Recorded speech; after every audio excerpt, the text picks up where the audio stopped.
Bem-vindo ao Fertcast, um podcast criado e desenvolvido por médicos especialistas em reprodução humana com o objetivo de discutir aspectos relacionados à investigação, ao tratamento de casais inférteis e também à preservação da fertilidade. Esse é o episódio 0. Nesse episódio a gente vai se apresentar. Nós somos 3 médicos aqui de São Paulo e a gente destinou então esse primeiro episódio, que na verdade não é o episódio 1, mas é o episódio 0, porque aqui a gente não vai discutir nenhum aspecto específico já relacionado à reprodução humana, mas a gente vai se apresentar, falar um pouquinho das nossas vidas, da nossa trajetória. Meu nome é Sérgio Gonçalves, sou médico, especialista em reprodução humana com formação em ginecologia e obstetrícia, e aqui comigo estão Paula Marim, que também é médica, ginecologista obstetra, especialista em reprodução humana, e Pedro Peregrino, também médico, com a mesma especialidade. Olá, Paula. Olá, Sérgio, tudo bem? Tudo bem, você? Já participou de algum podcast na sua vida? Primeira vez. Você já ouviu algum podcast na sua vida? Nunca, Sérgio. E você, Pedro? Também não, primeira vez, primeira experiência. Tô entrando nessa aí com você. Então é isso aí. O que a gente vai discutir hoje? Não vamos discutir nenhum tema de reprodução especificamente.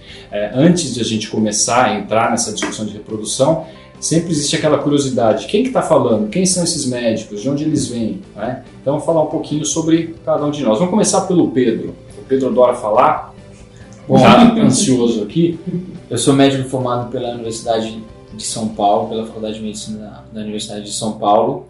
Entrei na faculdade em 2005, me formei em 2010, fiz residência de ginecologia e obstetrícia no Hospital das Clínicas da Faculdade de Medicina da USP, entre 2011 e 2013, e fui preceptor em 2014, que para quem não sabe, o preceptor são os chefes dos residentes e dos internos.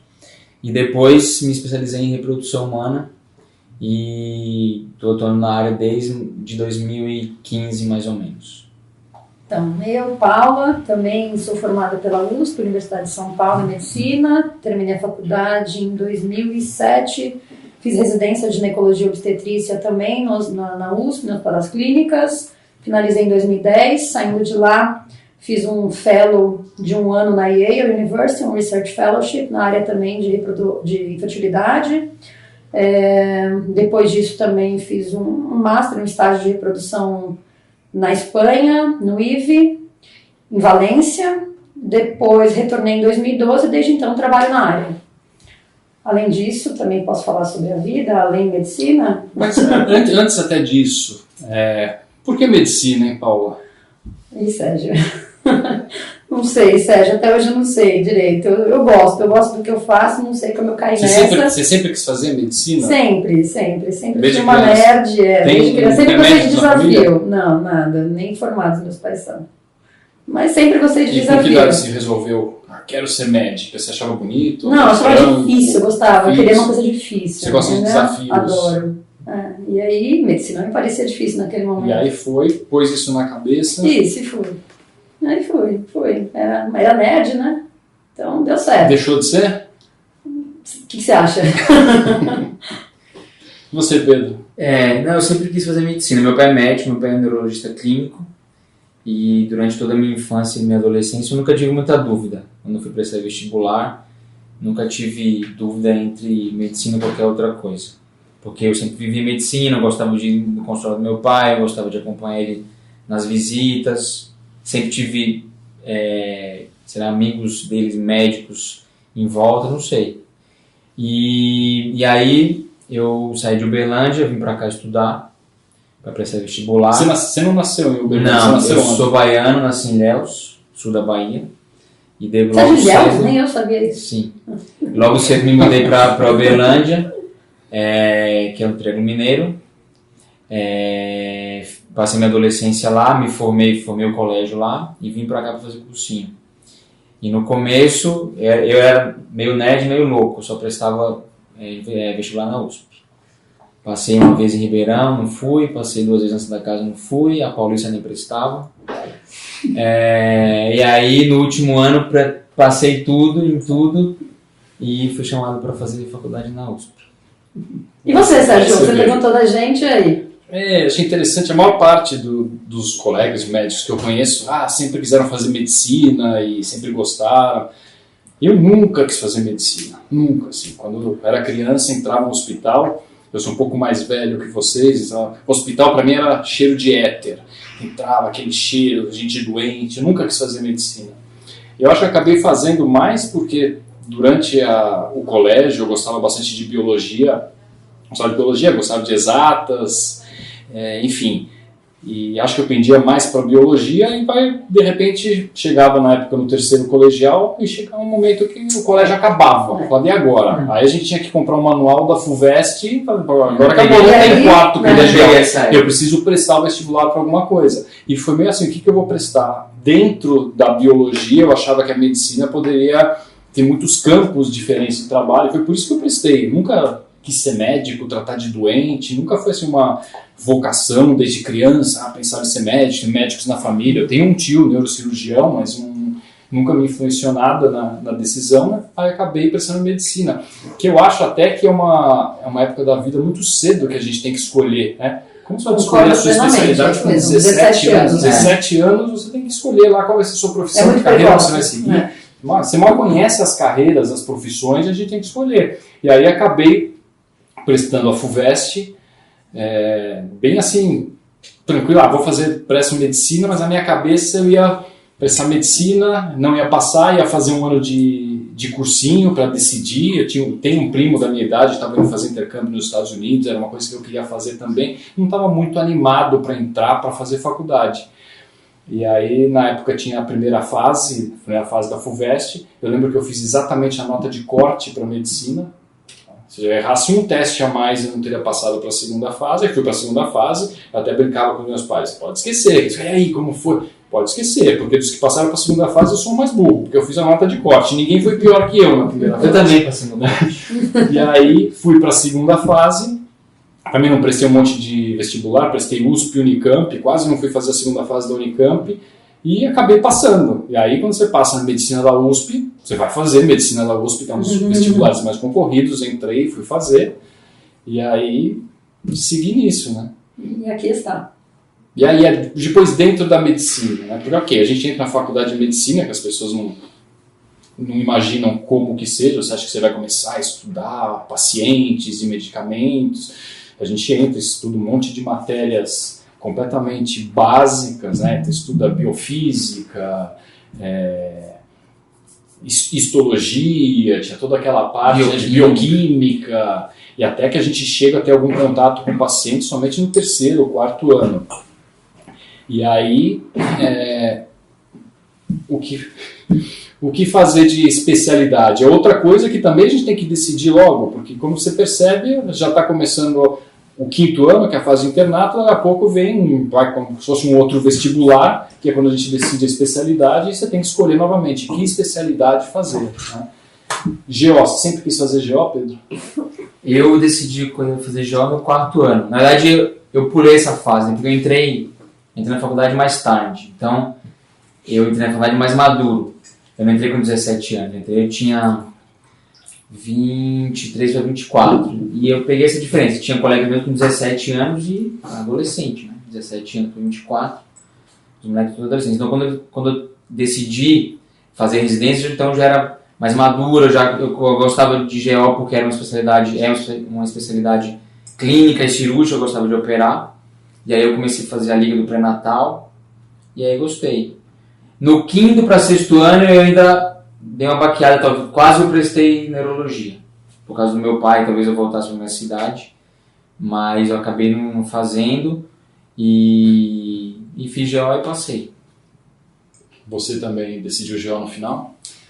Mais ou menos, eu flutuei tanto, era GO, dermato. Dermato também passou pela minha cabeça. Mas eu fiz o dermato é uma especialidade que eu nunca cogitei fazer. Eu entrava no ambulatório de dermato e começava já a me coçar. Só de olhar as pessoas eu começava a me coçar e não encostava em nada também. Porque de repente alguma coisa era contagiosa lá. Nunca pensei em fazer dermato. Mas é que eu gostava também porque tinha procedimento. Sempre gostei de procedimento. E GO é justamente isso que o Pedro falou, né? É o clínico cirúrgico, ou seja, eu tenho Vocês, uma boa... Na época de vocês tinha estágio em maternidade? Vocês Então, chegaram a fazer isso? Exato, é isso que eu ia falar. Eu fiz lá no Cachoeirinha, Vila Nova Cachoeirinha, um estágio de 2 anos, atravessava a cidade para ir no Cachoeirinha.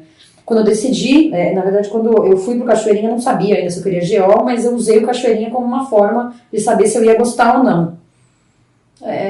No final das contas, fiquei na dúvida, porque a vida era muito pesada ali, o GO, aqueles plantões malucos, mas não gostei bastante, e aí decidi fazer GO.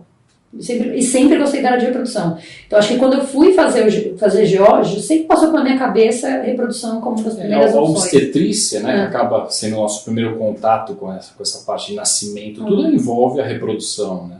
Eu comecei também, no final do 3º ano, existia uma maternidade em São Paulo, que era a maternidade de São Paulo, que fica na Frei Caneca, que está fechada há vários anos, mas era uma maternidade muito tradicional e tinha estágio para acadêmico, que a gente entrava no final do 3º ano, prestava uma prova, entrava e podia fazer 4º, 5º e 6º, acompanhando o trabalho de parto, fazendo parto também, porque o movimento era muito grande, e eu comecei a fazer e gostei. Aí fiz também essa mesma coisa de estágio de acadêmico na casa maternal, que ainda existe, né, o Hospital Leonor Mendes de Barros, e acabei gostando. Cheguei a pensar em algumas outras especialidades, mas mais a parte clínica, e chegou no final, acabei decidindo fazer GO mesmo. Né? Reprodução humana me interessava, mas na faculdade a gente tem um contato praticamente nulo com a reprodução. Eu lembro quando eu estava no 2º ou 3º ano, eu cheguei a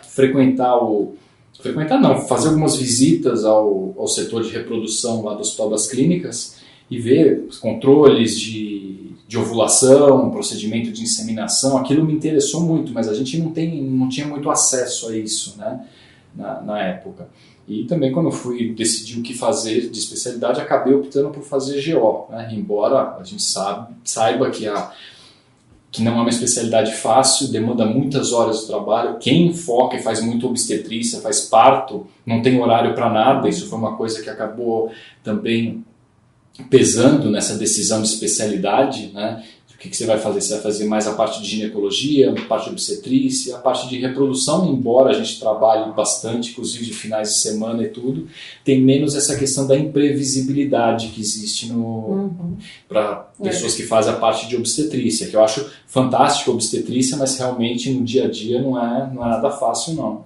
Sim, exatamente. Acho que foi um dos fatos assim, para eu ter me afastado um pouco da obstetrícia, optado por não fazer isso em consultório, né? Me dedicar exclusivamente à reprodução, ter uma vida um pouco mais previsível, né? Ainda mais depois dos filhos, né? As madrugadas livres. Depois de ter filhos. Exatamente, porque quando a gente é aluno da faculdade, né? Entrei na faculdade com 17, com 23, estava formado. Eu também, a mesma coisa, entrei com 17. Que não era casado ainda, mas você planeja ter, depois de uma vida, casar, ter filhos, né? Quando você é solteiro, mora com os pais, ok, você sair de madrugada para fazer um parto é até divertido, mas e depois, a vida inteira agora vai ser isso, assim, né? E agora que a gente está mais velho, todo mundo casado, com filhos. Fala um pouco aí, Pedro, da sua vida. Cabelo branco, né, Cabelo Pedro? branco. Sempre tive, desde 20 anos. Eu não fiz estágio em maternidade, não. Eu comecei a estudar mesmo depois do 3º ano. Eu sempre fui da Atlética, desde o primeiro ano. Quer dizer, no 1º e 2º ano você ficava na Atlética. Primeiro, você segundo, começou a terceiro. faculdade. Não, fiquei na Atlética todos os 6. Começou a faculdade no 3º. Não, eu fiquei na Atlética todos os 6 anos. Aliás, todos os 6 anos, mais os 3 da residência. Eu passei na Atlética até o meu último ano da residência. A partir do 3º você passou a frequentar a faculdade também. A partir do 4º eu falei, eu preciso dar uma estudada, porque, né? Mas eu sempre fui assim, e aí eu não sabia que direito que eu ia fazer. Comecei a fazer a liga, mas eu não fiz maternidade. A liga, só para quem está ouvindo e não sabe, a liga é um serviço de atendimento de ambulatório dentro do hospital voltado para alunos. Então os alunos supervisionados por médicos já formados especialistas que acabam ajudando os alunos no atendimento. Né? Então a gente acaba atendendo e aprendendo com esse atendimento. Tendo mais contato com a área, né? Nesse caso a gente atendia as gestantes de baixo risco do Hospital das Clínicas, né? As funcionárias e as estações de baixo risco do Hospital das Clínicas. Eu fui presidente da Liga do Pré-Natal, também adorava. Sabe o que eu também acho que eu fui? Você acha que você foi? Depois você confirma no outro episódio, você pode contar pra gente. Me chamaram pra Eu fui ser... presidente de várias ligas. Não, eu não sei, tô na dúvida. Não, eu participava de várias ligas só pra acumular crédito. Eu fui do diabetes, acho que alguma vez Eu fui da tinha liga do alguma trauma, outra. eu fui da liga da sífilis, eu fui da liga da hipertensão. A liga da sífilis é a liga do primeiro ano, né? Tinha uma da UTI só para eu acumular crédito, porque eu sabia contar o diploma na hora da entrevista da prova da residência. Mas quando eu cheguei na residência, eu já estava quase casado, eu casei no final da residência, para começo da preceptoria. Depois de 3 anos, 4, tive meu primeiro filho.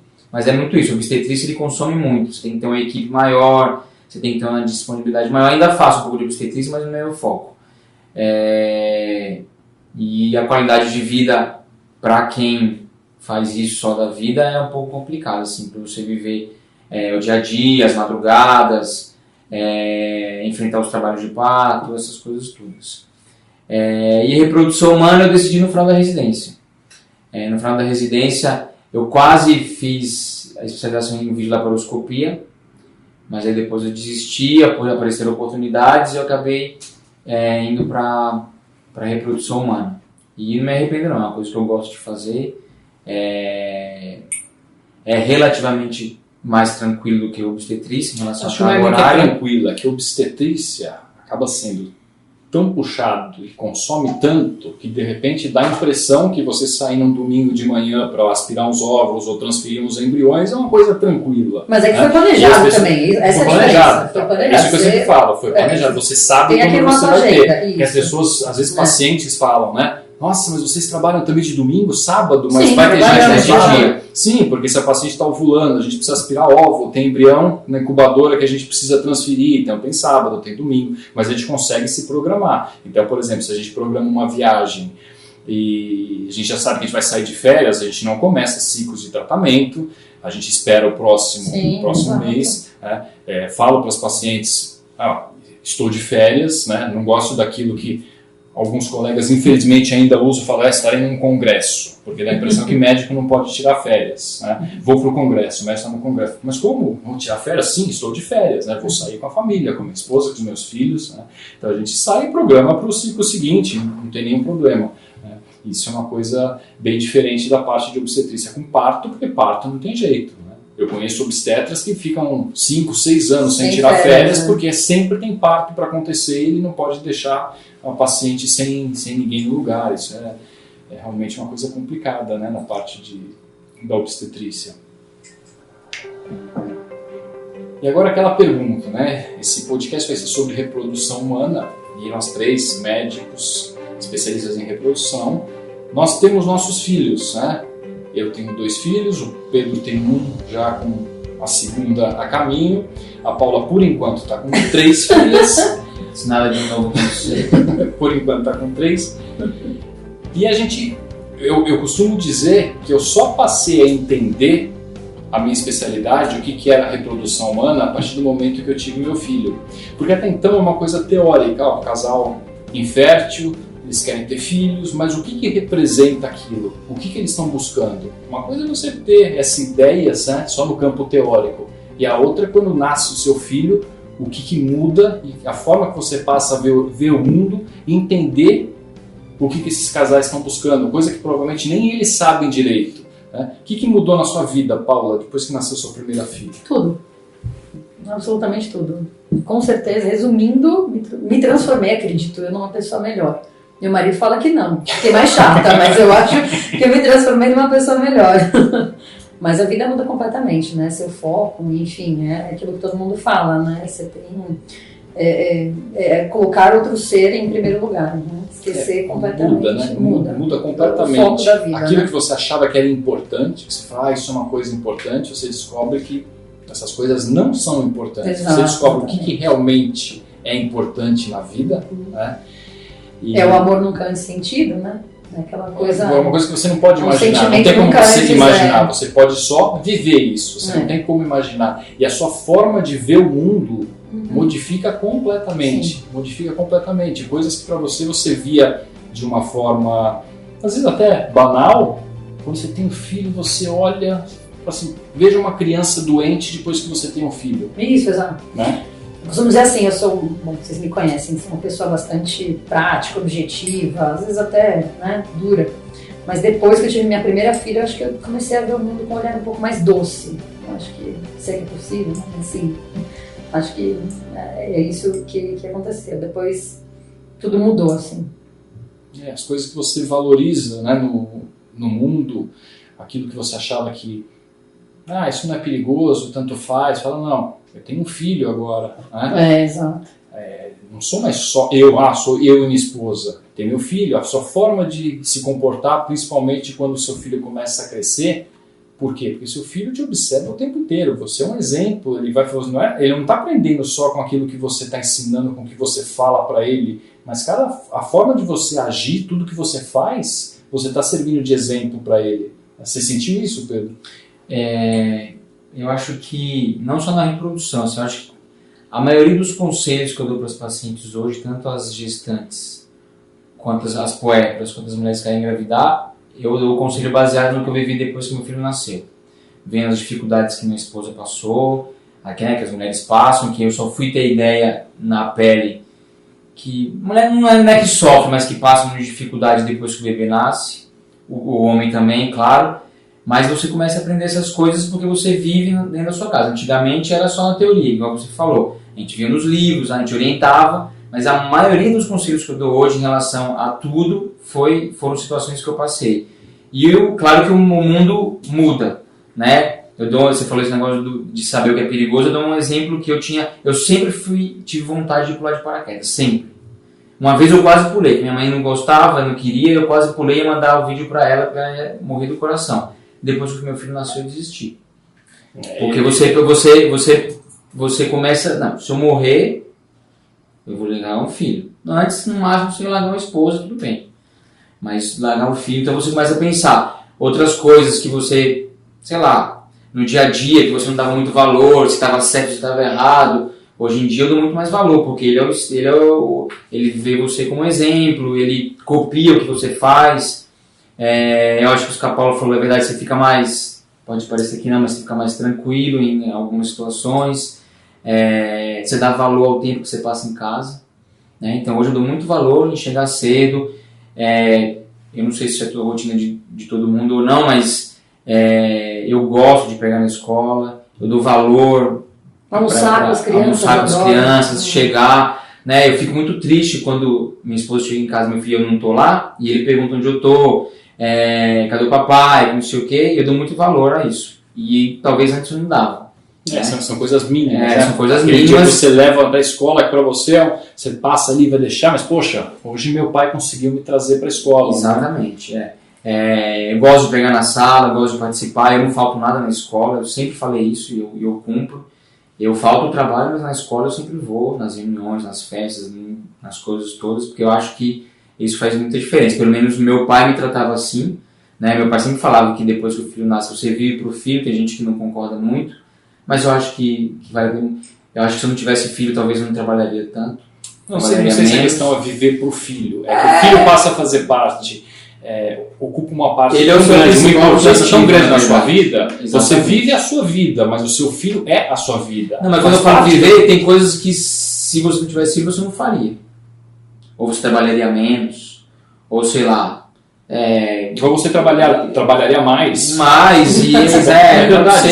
Tem muita gente que não tem o tipo de trabalho, né? Eu conheço muitos médicos que são solteiros ou solteiras e sem filhos que trabalham muito tempo, ocupam grande parte do tempo da semana trabalhando. Né? E eu, assim como vocês, eu acho que a gente precisa buscar o equilíbrio. Né? Eu costumo dizer, a medicina é a minha profissão.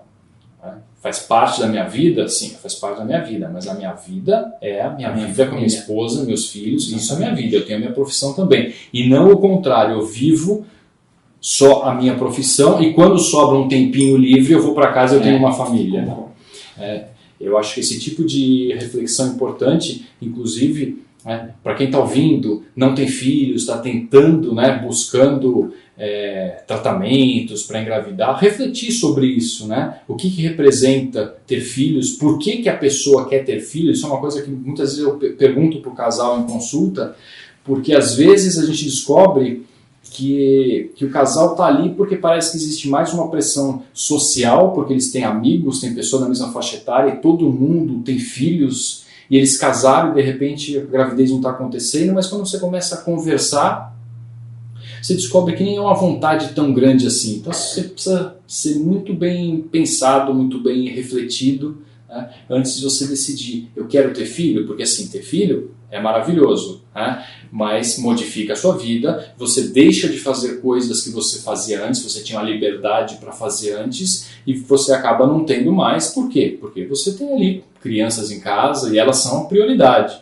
né? Depois eles entram na escola, então quando você é solteiro, você chega em casa a hora que você quiser, você tira férias, viaja quando você bem entender. Quando seus filhos estão já em idade escolar, você tem horários, eles saem da escola, você tem que levar para a escola, você vai tirar férias quando eles estiverem de férias, porque você não vai atrapalhar o estudo deles. É uma série de coisas que às vezes as pessoas não colocam isso na balança. E às vezes a gente vê pessoas que buscam tratamento, ou mesmo sem tratamento, acabam tendo filhos e depois descobrem que não era bem aquilo que eles queriam. Falar, poxa vida, será que era isso que eu estava buscando para a minha vida? Muitos casamentos se desfazem depois que nascem as crianças, porque muda também o tipo de relacionamento com a sua esposa, com o seu marido, né? Uma coisa é você ter só ali o seu parceiro, e a outra coisa é depois você ter uma família, ter que dividir atenção, ter que dividir tempo e tudo isso. Alguns casamentos, quando não são muito sólidos, não sobrevivem a isso. Quantas pessoas vocês não conhecem que tiveram filhos e depois se separaram, né? Vou falar uma coisa aqui, eu estava até aqui pensando, uma visão feminina. É bem verdade aquilo que falam, né, que nasce uma mãe, nasce uma culpa. E entrando no que você falou, tem que pensar realmente, né, se quer ter o filho, se é só uma pressão, porque realmente muda muito. Minha vida mudou completamente depois que eu tive filho. E ser mãe e trabalhar, então hoje em dia a maior parte das mulheres, elas têm que associar esses dois papéis, né, então boa parte das mulheres tem que trabalhar, tem que desempenhar um bom papel dentro de casa e fora de casa no trabalho. E é muito difícil desempenhar esses dois papéis com excelência. Então, se eu estou trabalhando, eu me sinto culpada porque eu não estou com as crianças. Então, quantas lições minhas filhas deixaram de fazer, minhas filhas vivem boa parte do tempo com a babá, com a empregada. E se eu estou com elas, eu fico muitas vezes com culpa de não estar no consultório, não estar atendendo, não estar trabalhando, ganhando dinheiro. Então, e lógico que agora minhas filhas já estão, a mais velha já está um pouco maior, então eu já aprendi a lidar um pouco com isso, mas foram anos de conflito, aprendendo a achar o meio termo, aprendendo a tentar eliminar essa culpa da minha cabeça. Então realmente tem que pensar bastante mesmo e tentar criar uma estrutura legal antes de querer, de ter o filho realmente. Isso que a Paula falou é verdade, então eu procuro ter cada vez mais tempo para passar com meus filhos. Mas esse projeto que a gente fez aqui para construir essa clínica, eu acho que faz parte desses projetos que eu tenho para, no futuro, passar mais tempo com minha família e dar uma segurança maior para eles. Então acho que seria legal a gente falar como que a gente se conheceu e como que a gente teve aqui hoje. Eu começo. Então acho que assim, a gente por alguns motivos, a gente foi trabalhar juntos. Eu já conheci a Paula foi minha R2 quando era... É residente, né? Passou. Residente do segundo ano, quando era quinto ano. Eu passei no estágio de obstetrícia com ela. Deve ter sofrido, né? Não, ela era muito boa. Ela não era dura, não. Ela era do jeito que eu gostava. Era prática, era prática, eu gostava de fazer os passos rápido, eu gostava de resolver as coisas, eu gostava disso. E deixava de sair para treinar, que era o mais importante naquela época. E o Sérgio eu conheci depois, a gente deu plantão junto por alguns anos na Promato. A gente foi colega das terças-feiras à noite lá na maternidade aqui de São Paulo, chamada Promato, e a gente deu plantão por alguns anos. E por algum motivo a gente foi trabalhar juntos em outra clínica e chegou uma hora que a gente achou que a gente tinha que criar uma independência maior para criar o nosso nome, fazendo um serviço que a gente acredita, prestando um serviço de qualidade que a gente acredita, no lugar nosso, com a nossa cara, com um serviço diferenciado para as nossas pacientes. Então, a ideia, né, o embrião da Vivente nasceu aí. A gente se juntou, começamos a discutir e a planejar, e depois de longos meses... Uma gestação de mais de 9 meses. Uma gestação de mais de 9 meses, depois de quase... Um ano e alguma coisa, né? Oi? 1 ano e alguma coisa. Depois de alguns meses, 9 meses de gravidez e um alagamento, a gente conseguiu montar a Viventre, e eu acho que a gente está no caminho certo para dar esse serviço, para prestar esse serviço e trabalhar com qualidade.